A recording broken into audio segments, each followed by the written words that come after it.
Welcome to the 5-Star Life Show, your home for content related to education, parenting, and changing wrong mindsets so you can live a 5-star life. I'm your host, Coach Seth. Let's do this.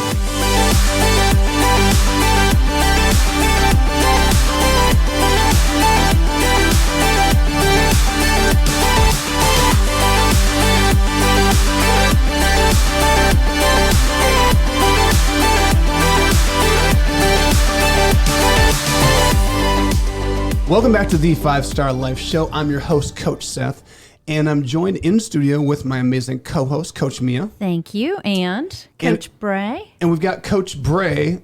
Producer Brandon has got a camera. He's photographer Brandon today, for those of you who listen consistently. But Coach Bray, the Director of Basketball Operations for 5-Star Basketball, is joining this program because we have a special guest. Before I introduce this guest, I'm going to see if some of you out there who are sports fans can guess who this is, and I'm just going to lob it up to you. It's going to be really easy, but I'll start with this. So today's special guest was a part of our 5-Star Life basketball program from its inception in 2018 during his 7th and 8th grade years. He went on to Penn High School, where he started as a freshman. Over the course of his 4 years, he broke just about every record in Penn basketball history, including scoring, of course. This past school season, he averaged 30.2 points, 5.5 rebounds, 4.6 assists, and 3.3 steals per game. If you're not a basketball player, you don't understand what that is, but that's crazy numbers. He scored 2,273 points in his high school career, broke the St. Joe County scoring record, and recently earned the prestigious Mr. Basketball award in Indiana that's voted on by coaches, so it's a legit award. And he's recently committed to the great University of Notre Dame to continue his academic and basketball career. His name is Markus Burton, Jr. Welcome to the show. Thanks for having me. So, you know, the funny thing was, I remember just over the last, probably 8 months, it's been fun kind of from a distance watching this journey for you. And everybody in the area I would talk to would say, man, he better get Mr. Basketball. He better get Mr. Basketball. And I remember thinking, man, I hope he gets it. But there's so many politics involved sometimes in these awards. So when the voting came out, I have the voting in front of me. So you got 171 votes. Xavier Booker, who's committed to Michigan State, had 20 votes. Wow. And I think the next two guys, third and fourth, had like 6 votes each. So I just am so happy for you and so proud of you, because I've watched, and we've got, by the way, Marcus's boy, Daryl, his best friend, childhood friend here in studio, is with us as well. He's got a front row seat too, to kind of watching your journey. And what stands out the most is everywhere you've gone and every gym I've watched you play in, everybody is like, this kid can play. From whatever, 3rd, 4th, 5th grade, whatever, this kid can play. But then it always came with but he's too small, or but there's this, or but there's that. So I'm really proud of you, but I'm just curious, did you ever imagine you'd be in this position? Nah, I didn't. Growing up, I did not think I would be one of the best basketball players in Indiana. I didn't think I would be playing Division I basketball. But, I kept my head on straight. I did what I was supposed to do in the classroom and on the court. So, and it all happened really well, and God had a great plan for me, so I'm happy for that. So I always tell kids, in 5-Star, I teach kids the power of using your imagination to visualize, like, man, where do you want to go? Who do you want to be? Because that vision is compelling, and it will motivate you to grind and show up and do some work. So you didn't necessarily have a vision to be Mr. Basketball, but you had a dream of doing something. What was it? My dream of something was to play at a high level of Division I basketball, or an NBA, or some high level, or any sport. But when it all happened, it kind of hit me extremely fast, and I was scared because I didn't know how to react to it. But when it all started happening, then I kind of realized that I was becoming something great, and when that happened, it just felt good. Yeah. I think the fun part for me is you always hear about these people that are like, they're called an overnight success. Yeah. And, you know, a lot of people are like, who is Markus Burton Jr.? Who is this? Who is this kid? Right. But the reality is you didn't become an overnight success. People just finally were exposed to all the hard work you put in since you're little. Yeah. Right. So all of a sudden you're doing the same things that you've always done, but now you're getting the accolades. Yeah. What is that like? I mean, it's hard, but I mean, now I'm used to it because, like, I mean, I worked my butt off for a long time to get where I'm at right now. And a lot of people knew, but a lot of people didn't know because I'm from South Bend, Indiana, or a small town in Indiana. So, I mean, no one really paid attention to it. But once I got older and got in high school and started playing against great talent and going down to India and playing against good people like that, then it really started to show that I was one of the top players for basketball. Yeah, I had coaches talk to me about you and say, man, he's so good, but he's just too, I mean, this is like in the last 18 months, last year. Yeah. But he's just too small. He just doesn't have a D1 body, doesn't have this, doesn't have that. And I just said, I would tell him, like, listen, I watched this guy in the Adidas Gauntlet. I watched him at these tournaments playing against Power 5 guys that are getting crazy love from whatever basketball gods are out there. They're getting the love. And he's always the best player. How do you explain that? Explain that. Yeah. And so it's fun to watch you show up and do your thing. Just curious. So, you know, Kobe Bryant, Kyrie, Michael Jordan, all talk about visualizing what you want. You didn't necessarily visualize. You're surprised by your success, but it was always in there, right? Yeah. You desired to be where you want to be right now. Mm-hmm. When do you remember how old you were when you started dreaming about playing at the highest level? When I first started dreaming of playing at the highest level, I was probably 5th, 6th grade. So 5th, 6th grade. Yeah. What did that look like? Give us a little snapshot what little Markus Burton Jr. was in the playground visualizing. I remember I remember 5th grade year, I used to go outside to my court. I used to just count down from 5, 4, 3, 2, 1, and me hitting a game-winning shot playing for University of Duke. And I just remember that. And Duke was always one of my favorite colleges to go to. And it was just special. And now that I'm going to be playing against Duke in ACC is real special to me too. Mm-hmm.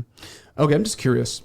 Did you have any haters? Any people that were like dream killers that just like, not that you probably listened to them a lot, but were there some voices of like, yeah, you're really good, but you probably need to tamp it down a little bit. Like, yeah, you're good, but you need to tamp, like maybe Division II or you know, small Division I. Did you have people in your life talking to you about those things or not? Yeah, I had a lot of people like that, knowing because I was extremely small growing up. So I mean, a lot of people couldn't see me playing at a high level.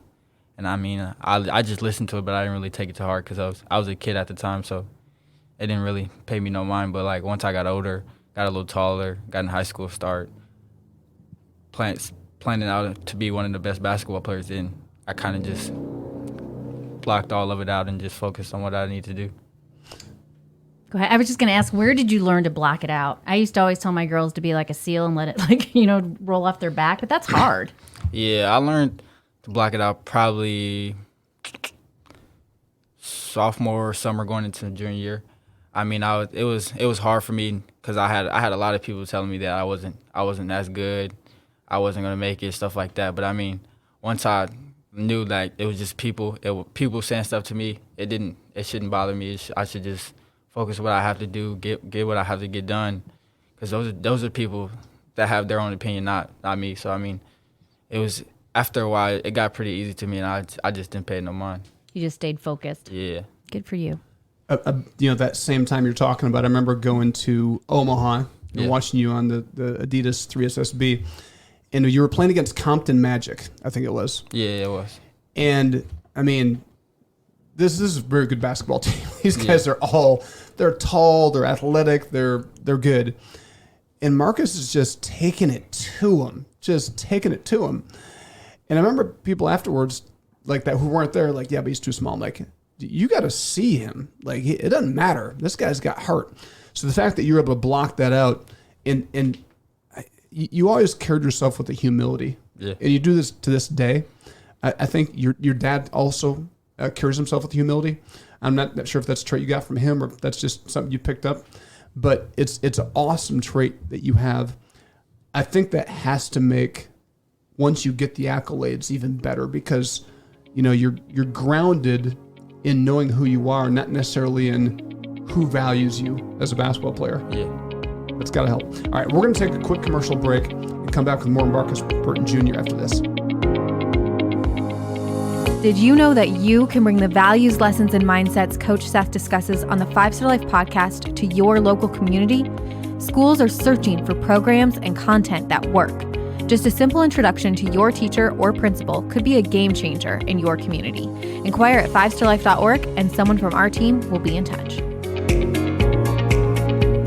Welcome back to the 5 Star Life Show. I'm your host, Coach Seth, and I'm joined in studio with Coach Mia. Thank you. And of course, we got producer and our director of basketball operations, Coach Bray, running the board today.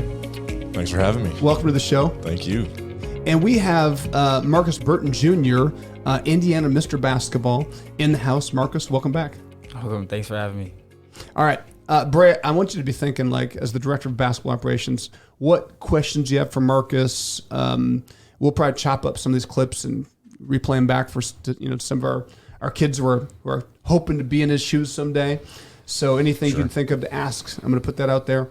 Okay. But Markus, people love stories. I love stories. Not just basketball stories, but just stories about life. Tell us a little bit about what it was like growing up with Daryl and just coming up as a kid through grade school and middle school. What was life like for Markus Burton Jr.? Growing up, I was just a regular kid. I mean, I remember going to elementary school, just having fun. I was chubby too. I was a little fat kid, just playing around, playground, having fun, playing a video game mostly every day after school, hanging out with Daryl, going outside and playing tag, stuff like that. It was fun, and I didn't really have a vision of playing basketball until I got older. But I mean, when I was little, I just enjoyed just going outside, enjoying the weather, playing football, playing tag, playing basketball, playing kickball, stuff like that. And I mean, those times were like good times to remember, and it was just good times. Great memories, just being outside playing. Yeah. You were always playing. So Markus, you talked about being a little chubby. So you had a nickname. Yeah, I right? did. Uh-huh. So is that a nickname you still have, or is that you leave that one behind? Nah, yeah, I still have it. People still call me to this day. Okay, so it's Fat. Yeah, it's Fat. So I think that nickname, I loved it, and I started to cross over to calling you Markus because everybody calls you Markus now. But I always knew you just Fat. Yeah. But I didn't know it was because you're chubby. I had no clue. So talk a little bit. So coming up. Who'd you live with? Who shaped your life? Who were some of the influences in your life? I lived with my mom my whole life. My mom and dad, they were together at one point in time, but now they're not. But now I just live with my mom, and my mom really tells me how to be a gentleman, how to be polite to people, how to talk to people. And my dad he plays a big part of that too. He tells me how to talk, how to represent myself well in front of people, how to act. And then I just thank them for that, because without them, I don't think I'll be here talking on a podcast right now without them helping me. Why do you say that? Because I know growing up, my dad always told me that I would have to talk in front of cameras. So, I mean, I used to practice when I was at home. He used to record me, and then he'd ask me questions, and I just answer them, and he'd tell me, nah, you got to redo it, stuff like that. And, I mean, it was helpful for me, and I thank him for that. So your dad was part of your dream too, though. Yeah, he was. That's awesome. So how did you avoid? There's a lot of, unfortunately, there's so many great athletes, through high school that they become really talented and they get pulled into all kinds of negative extracurricular activities, right? Yeah. How did you avoid that pull? I think I avoided it pretty well. I mean, basketball is fun to me, and without basketball, I think I would probably just be at home most of the time just watching Netflix or doing something else. But I mean, I don't really care about all the other stuff. I mean, I hang out with my friends and play basketball. Those are the only two things that I really care to do. And I don't really like going to parties, stuff like that. I don't really mind it. I do it, but I don't really care about it.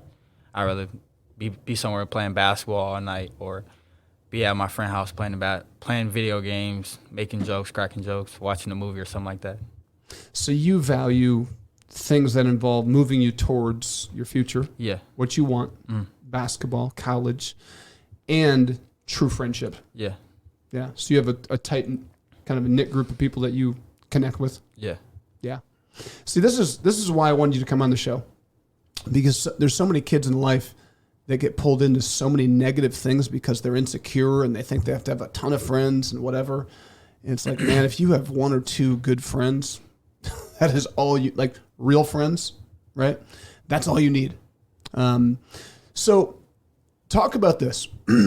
I remember, through middle school, every weekend I saw you and you were hooping at tournaments, but you're with the Garwoods, and Coach Joe Garwood. Yeah. Talk a little bit about some of the influence that he had and just kind of the supportive role that he played in your life. I've met Coach Garwood, I think first grade. Me and Joey played. First grade, no kidding. Yeah, me and Joey played River City together, and we just after that year, we just kind of just like play with each other all our lives. And Coach Garwood was like, he was there for me all the time. And he used to take me to tournaments. He used to let me sleep at his house. And me and Joey became like best friends, like real close. And we're still close to this day. But I mean, Coach Garwood had a real big part of my life. He taught me how to be good, do the right stuff. He also took me to the gym when my dad wasn't there to take me. And I just thank him for that too. But I mean, me and Joey, we go a long way. We're going a long way. And I mean, we've been playing with each other for a long time. We played AAU all the way up until probably my freshman year. After that, we kind of like went apart to play with different teams because I got better options to play with better teams. So I mean, that happened. But I mean, without those two, I don't know where I'd be right now. It's cool. The Garwoods are huge believers. Joe Garwood, that's where I first heard your name. Yeah. Because his son, Joey, he's like a good ball player. As little kids, Jordan and Joey would be around. Joey was bigger then, Yeah. And I was like, man, he's so good. He's like, he's nothing. You should see this fat kid. You should see Marcus. Yeah. He's a player. So it's so cool to see how your game improved and see how Joey's game improved just from you guys being around each other. But everybody has a team of people that, they just believe in you. Yeah. They're the ones that are the early ones to believe in you. Mm-hmm. And he was that. And every time I'd be talking about your game or whatever, there's different players that in the area were I was like, oh, Joe, you see this guy? He's so good. He's like Marcus. Like, he's not like Marcus. And that's why he was always comparing everybody to you. And that guy, he's the one person in Michiana that is not surprised with what you've accomplished. He is not surprised at all. Yeah, it's pretty powerful to have people that believe in you. Yeah. What did you recognize how much he believed in you, or could you tell, or not really? Did he hide that from you? Maybe he was just telling me all this stuff. Nah. I knew Coach Joe. He believed in me a lot. It's honestly crazy now that I think about it, but he was like probably one of the only persons that really believed that I could play at a high level. Like he used to tell coaches down in Indy that I was the top dog, and nobody really believed him until I got on the platform to play against top people. Then they looked back and turned at Coach Joe and was like, yeah, this kid can play. And I mean, Coach Joe, he was a real believer in my game, and I just can't thank him so much for that. Very cool. Marcus, talk a little bit about your work ethic. You are a consistent trainer. You're always in the gym. And where did you get that from? And is there a method to the madness, or is it just pure drive? You just love the game? Honestly, it kind of came out of nowhere, honestly. I remember probably 5th, 6th grade, I used to go work out with my dad. He used to be in the men's league, and I remember him just playing playing with older guys. And I used to go shoot on the side court, and I used to tell myself I want to play with these guys one day. And every day before he went, I used to like beg him so I can go with him. And he used to take me. I remember one day he left me on accident. And I was crying at home because I wanted to go to the gym and see them play. And when I got older, I was able to drive myself to the gym. Now I'm just in the gym 24/7 all day through the week, after school, at night. Some days my mom, she has to come up to the gym and be like, "You gotta come home. It's late." Or my dad be like, "Yo, your mom, she's worried. You gotta go home." But I mean, it's real crazy because like, if I didn't have a gym, I probably don't know where I'd be right now. I mean, I go outside and shoot, but other than that, I love being in the gym.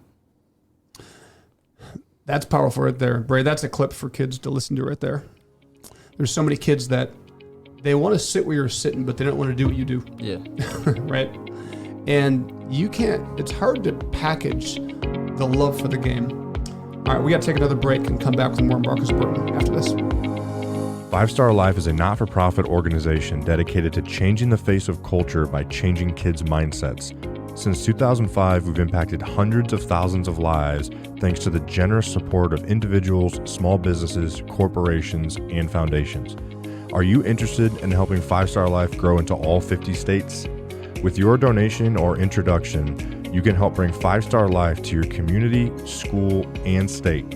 Go to 5starlife.org and send us an email today. That's FIVESTARLIFE.org.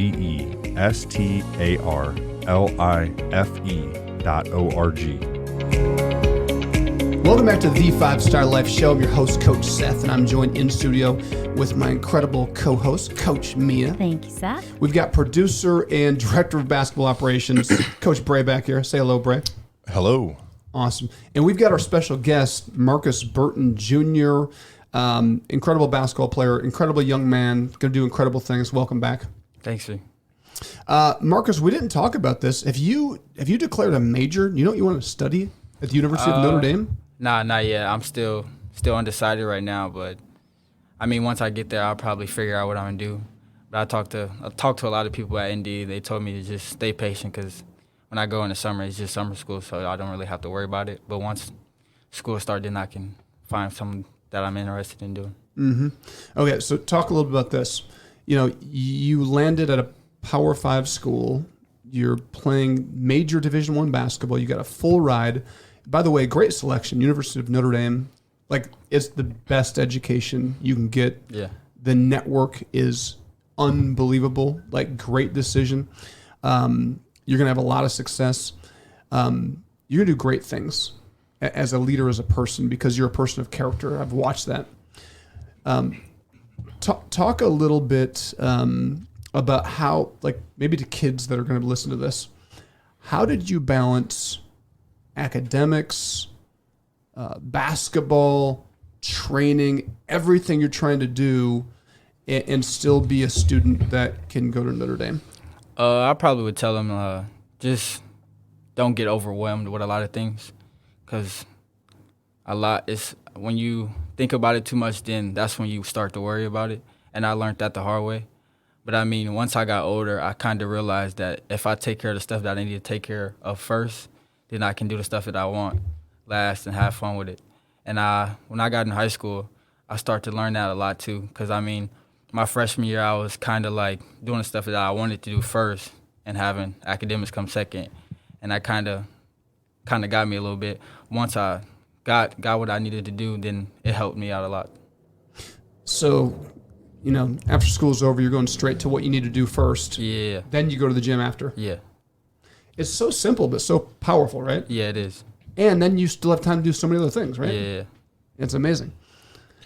Yeah, I'd love to ask more about, we talked about, your work ethic and those types of things and how that's gotten you to where you are. And we talk to our guys all the time. First of all, people don't understand how hard it is to play college basketball, much less at the Power 5 level at a place like Notre Dame.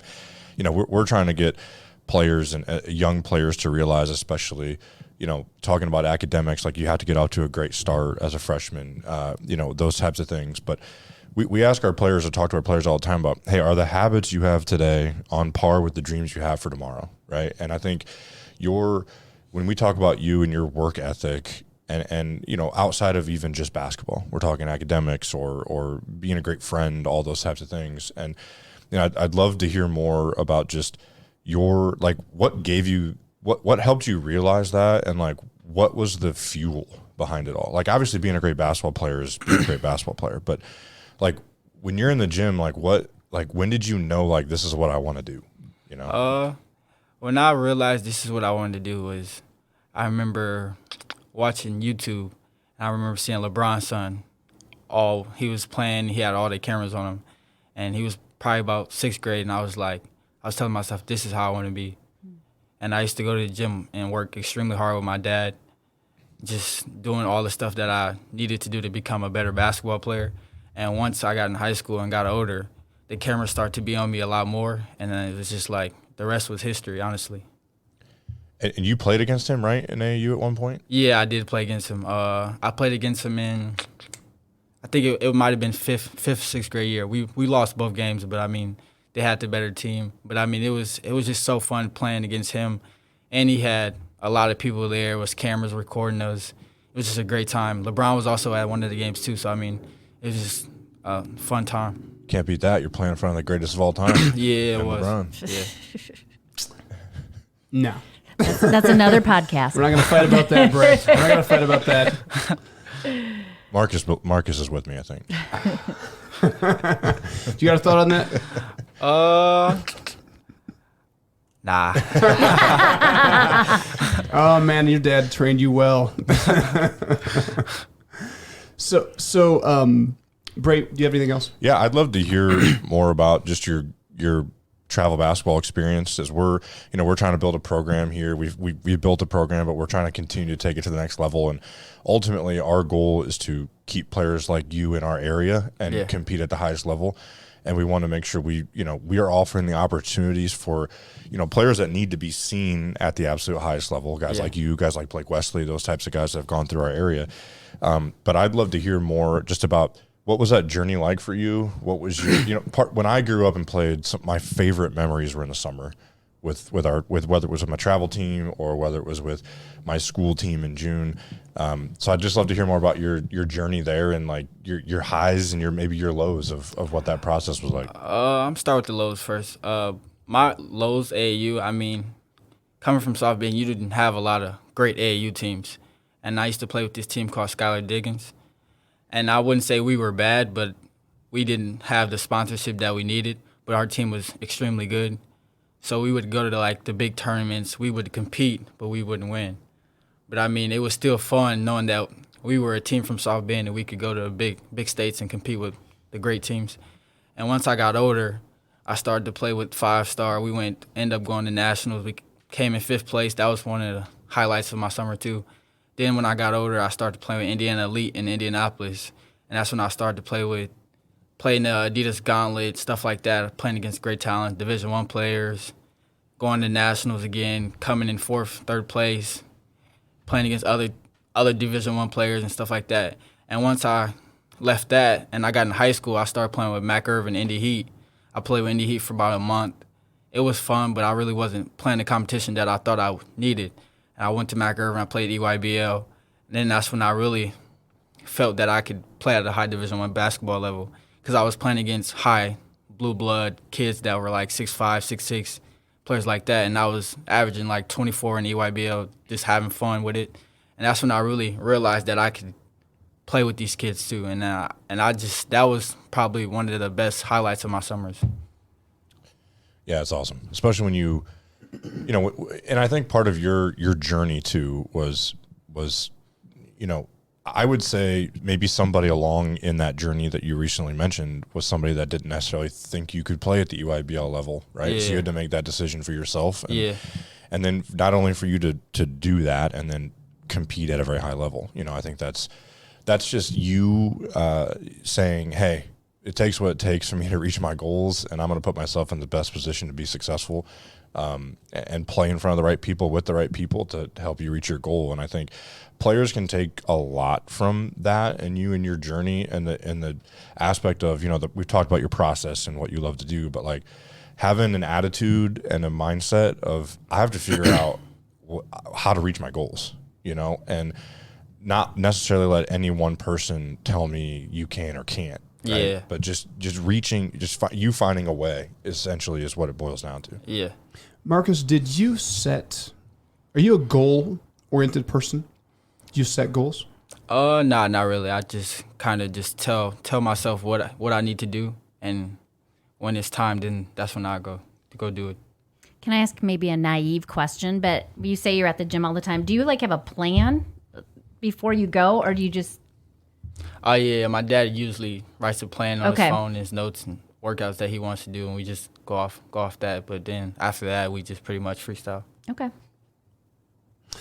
So, you're a part of a pretty prestigious program in travel basketball program in Indiana. Yeah. And you're the best player on the court every tournament I went to. Yeah. But they're still not letting you play consistently at that top level. Yeah. And so you leave that program, go to EYBL, to Mac Irvin. Mm. That took an incredible amount of belief in yourself. Yeah, it did. Where did that come from? It was hard. I remember the coach from the EYBL team called me. He was like, "Yo, do you want to come down for a practice?" And I was like, "Am I really this good to do this?" And I was talking to my dad, and he was like, "You don't have to do it. You don't have to commit to something you want to do." I was like, "I'm gonna give it a try," and I went down and did it. The coaches liked me. They said I could play at this level. But then the next day, I took a couple breaks to think about what I wanted to do. And I was like, I told my dad the EYBL route was what I wanted to do. But I kind of felt bad because I was on one of the top teams in Indiana. But, I mean, it really wasn't nothing I could do because I was a good player playing on the second team, and I wasn't playing against the competition that I thought I could be playing at. Yeah, and that is, we're out of time. We'll come back right after this. 5 Star Life offers year-round programs for kids at our 350-acre training facility that we call Summit. These programs focus on 3 core components. First, each program includes lessons from our curriculum that targets kids' mindset.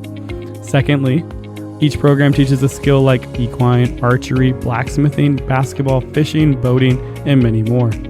Thirdly, our programs connect kids to mentors we call coaches who are trained to help kids live a 5-star life. Go to 5starlife.org to learn more or sign up your kids. Welcome back to the 5-Star Life Show. I'm your host, Coach Seth, and I'm joined in studio with my co-host, Coach Mia, and the Director of Basketball Operations, Coach Bray, is in the house, and our special guest of the day, Markus Burton Jr. Welcome back. Thank you. Hey, so in the last segment, we were just talking about, just to get to where you want to go in life, you have to make some tough decisions.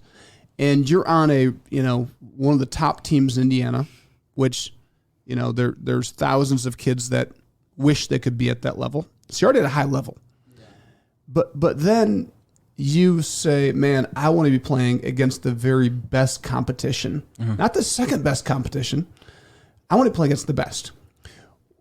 When did you believe in your heart and your mind, like, I can do this? And what did it take to step out kind of in faith on that direction? I believe that I can do it. It was one game in the summer of high school, junior year, going into my senior year. And it was a lot of coaches there, like Michigan, coaches like that. And I remember sitting down with Coach Rhodes, my high school coach. He was like, "This is what you've been waiting for. You can play and perform in front of these coaches." And I was like, I kind of was hesitant. I was like, I don't know. I'm a little scared. I'm a little nervous. But he was like, nah, you got it. And I went out in that game, and I ended up scoring 38 points in front of high-level Division I coaches. Juwan Howard, Tom Izzo, everybody's on the front row. Yeah, and I remember that day, after that day, my phone did not stop buzzing. Like, I was getting calls from all type of coaches. And that day on, that's when I realized that if I can put my heart and head to it, that I can do anything that I wanted to do. So it was one game, and all of a sudden, all your dreams started to come right in front of you. One game, and everything started to unfold. It's amazing. So few people are willing to work hard enough to get to that point where things can just turn in a moment. Yeah. kudos to you for never giving up on yourself. Thank you. And kudos to you also, there's great coaches everywhere, but not many players receive the coaching from the coaches. I mean, I've listened to you thank your mom, your dad, Coach Garwood, Coach Rhodes. Like, you're very grateful for the people, and you're a sponge. You absorb. And ever since I've known you, you've always, every time I talk to you, you look me in the eyes and you listen. Yeah. Bray, that right there is something that if every kid could just make eye contact and absorb when a coach is talking, it's amazing how much it would benefit them in their life.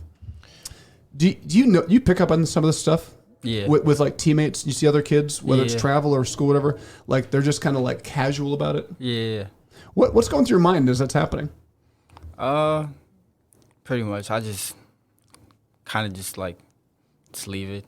I mean, everyone is different, so you can't really complain how people act. But I mean, I grew up, had to look people in the eyes because my parents told me to. My grandfather used to tell me, always look a man in his eyes because that's how you show respect. And I mean, me getting that takes me a long way. I think a common misconception between coaches and their players are they don't always realize that you have their best interest in mind and that you are literally, everything you're saying to them is to help them. And, we've struggled with that with a couple guys. And it's just like, you got to buy in, right? And, I think just you being at the level you are and having the awareness that that's important, I mean, that just, it says so much, and there's so much that people can learn, young players can learn. I don't know if you realize the influence you have on players, right? Mm-hmm. And, like, when they watch you do something, like, oh, I'm going to do that. Like, you are who, when you looked up to whoever you looked up to growing up, well, that's you now for 4th, 5th, 6th graders, right? And them hearing that, I think, can change their trajectory of where they want to go. Yeah. So I love people, and I'm going to encourage both you young men here, just be interested in people. Yeah. And just be good to people, because people are amazing. Everybody has a story. Like, everybody has a story. Everybody has a past. Everybody has a future, and everybody is super talented. And I just love to hear the stories of how they think and how they operate. All right. So we've got just a few minutes left, but I want to wrap it up with this. I want to put kind of the ball back in your court, and I want you to think about kids that might grab hold of this podcast. What would you say to kids who are, let's go middle school level? What would you say is like the most important thing they need to focus on in their life right now? Something I tell kids in middle school right now is don't get caught up in the hype, because it's not real. It's people saying how good somebody else is, and you never know. You might be one of the best players. You just can't be seen because you're somewhere that is not being seen. And that was one of my issues too. And just trust your work, do everything that you're supposed to, listen to the coaches, do what they tell you to do, work hard in the classroom and on the court, be polite to people, be nice, because you never know. You might see that person 4 years from now, or you never know, you might become best friends with that person. So, I mean, just be thankful, be happy, have fun with it, don't overthink it, and just play. What would you tell kids about choosing their friendships and their environments? What advice do you have for them with that? I would tell kids in middle school, choose wisely, because when you get into high school, it's a lot of kids that could distract you from your goal. And I learned that, and I'm thankful that I have a nice group of friends that is always there for me, always at all my games, wanting me to do great things, wanting to come play basketball with me, rebounding, willing to rebound for me, and having my best interest. And I mean, it's now in this age right now, you get a lot of things that kids shouldn't do, but I mean, they do it anyway because other people are doing it. And that's what I feel like a lot of kids mess up at, because they feel like if he's doing it, then I should do it. Or, oh, that's cool, I think I want to be cool with them. Nah, just be yourself. And when you be yourself, you can attract a lot more people. You don't have to be the cool guy, do all the vaping and stuff like that. You just be yourself. Because when you be yourself, then it's like, oh, I want to be like him. I want to be in that friend group, stuff like that. That's what I would tell people now. Where did your strength come from to be comfortable with who you were and not get sucked into those things or not be worried about following somebody else that was crazy? I realized that early because I was always shy. I didn't like talking. I was shy, funny kid, laughed at everything, nice kid, willing to be around anyone. And I realized in middle school, like, if that person don't want to hang out with me, oh well, I'm gonna be myself. I'm gonna go home, have fun, find people that enjoy me being around. And I found people like that early, and they're still around me right now. So, I mean, that's what I have right now. Well said. All right.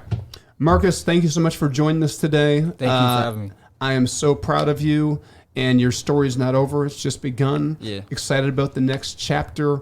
All of us here are cheering for you. We'll be watching you. We're excited about the impact you're going to have on the court. I'm really excited about the impact you're going to have off the court because you're a person of character. And I think you're going to have a large influence on the next generation. And I'm super excited about that. So keep up the great work. And thanks for joining us today. I will. Thanks for having me. At 5 Star Life, we are changing the face of culture through education and sports by changing the most important piece of a human being's life, their mindset. If you are interested in being a part of our journey, please visit 5starlife.org for more information on volunteer and donation opportunities.